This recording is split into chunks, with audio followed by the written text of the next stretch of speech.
next week just doesn't have, I don't want to say it's bad news for everybody, but it's hard to get excited for dangerous heat, unfortunately.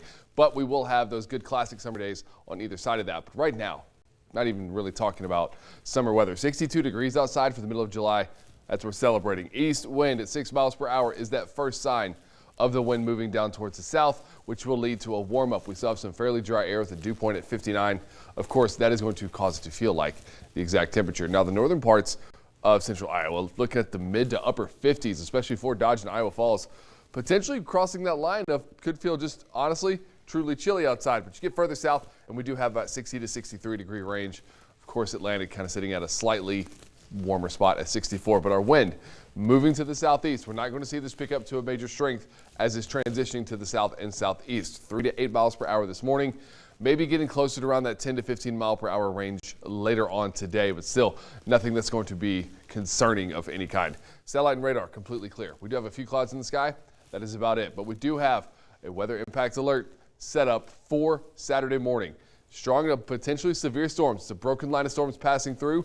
There could be some strength with that. We do see the clouds build a bit throughout the day off towards the west, but we still hold on to that mid to upper 70s. We get to tonight and Saturday morning. That is where this next wave starts to move in from the northwest. We're going to see this eastern side probably contain the strongest setup. So we're looking at east of 35 having the best setup for anything that could reach a severe status. And then we get to Saturday night to Sunday morning with another round of potential storms. But notice we have that northeast wind.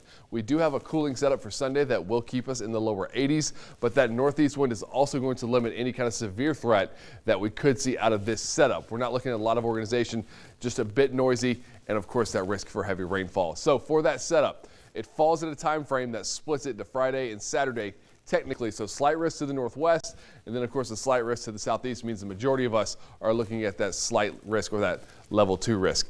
Once we get into next week, now we have 2 days in a row of weather impact alerts with 110 degree heat index for Wednesday, potentially again on Thursday, but it's Tuesday through Thursday that have that extreme heat. Wednesday, of course, being the peak of it. Now, we get through those 2 days. We're not away from the heat just yet. That's just the peak of it. We do see it drop down to roughly 90 to the low 90s, but look at our overnight temperatures still holding in the mid 70s. So the dew points are still there for it to be fairly uncomfortable, but we do at least get away from that extreme heat index.